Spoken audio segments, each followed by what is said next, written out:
জুলাই সনদের যেগুলো গুরুত্বপূর্ণ যা আপনাদের সামনে আমরা পেশ করেছি, এই দাবিগুলো, এই অর্ডিন্যান্সগুলোকে আইনে রূপান্তরিত করতেই হবে।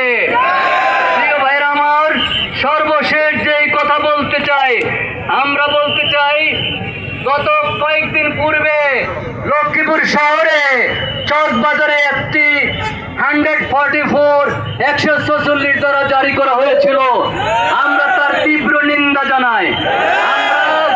জেলা প্রশাসন, পুলিশ প্রশাসন সুস্পষ্টভাবে জানাতে চাই, জুলাই যোদ্ধাদের 30-40 জন সেদিন চকবাজারে একটা মিটিং ডেকেছিল। তাদের অধিকার ছিল, তারা মিছিল করে চলে যেত। সরকারের এত গদি নড়বড়ে কেন? 30-40 জুলাই যোদ্ধার স্লোগানে যদি সরকারের গদি যদি নড়ে যায়, তাহলে সরকারের অবস্থা সম্পর্কে মানুষ বুঝতে পেরেছে। জনগণের সরকার নয়, তারা জনগণের ভোটকে বিশ্বাস করে না। তারা অন্যভাবে নির্বাচিত, অন্যভাবে তারা ক্ষমতা দখল করেছে।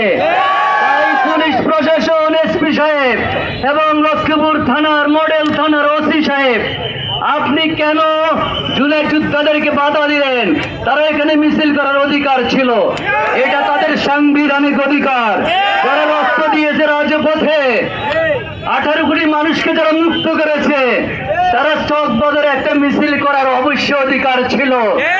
তাদের বক্তব্য আপনারা শুনতে পাচ্ছেন। পাশাপাশি আমরা দেখি একটা টোকাই গ্রুপ, তারা চকবাজারে এসে চকবাজার মসজিদের মুসল্লিদের উপর হামলা করেছে, যোদ্ধাদেরকে হামলা করেছে। আমরা হুঁশিয়ারি সংকেত জানাতে চাই, যদি 144 হবে, তাহলে টোকাই গ্রুপ কিভাবে মিছিল করলো চকবাজারে? তাদেরকে অ্যারেস্ট করলেন না, শিক্ষাদেরকে অ্যারেস্ট করে থানায় নিয়ে গেলেন। কি দুঃসাহস আপনাদের! আপনাদের বেশি দিন হয়নি, আপনারা মাঠে ময়দানে রাস্তায় দায়িত্ব পালন করতে পারেননি, আপনারা থানাতে বসতে পারেননি।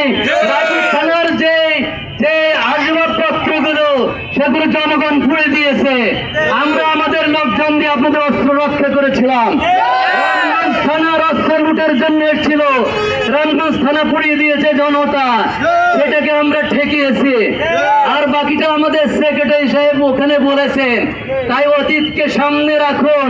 জনগণ যদি একবার আঙ্গুল বাঁকা করে, আপনারা জনগণের সেবক হন।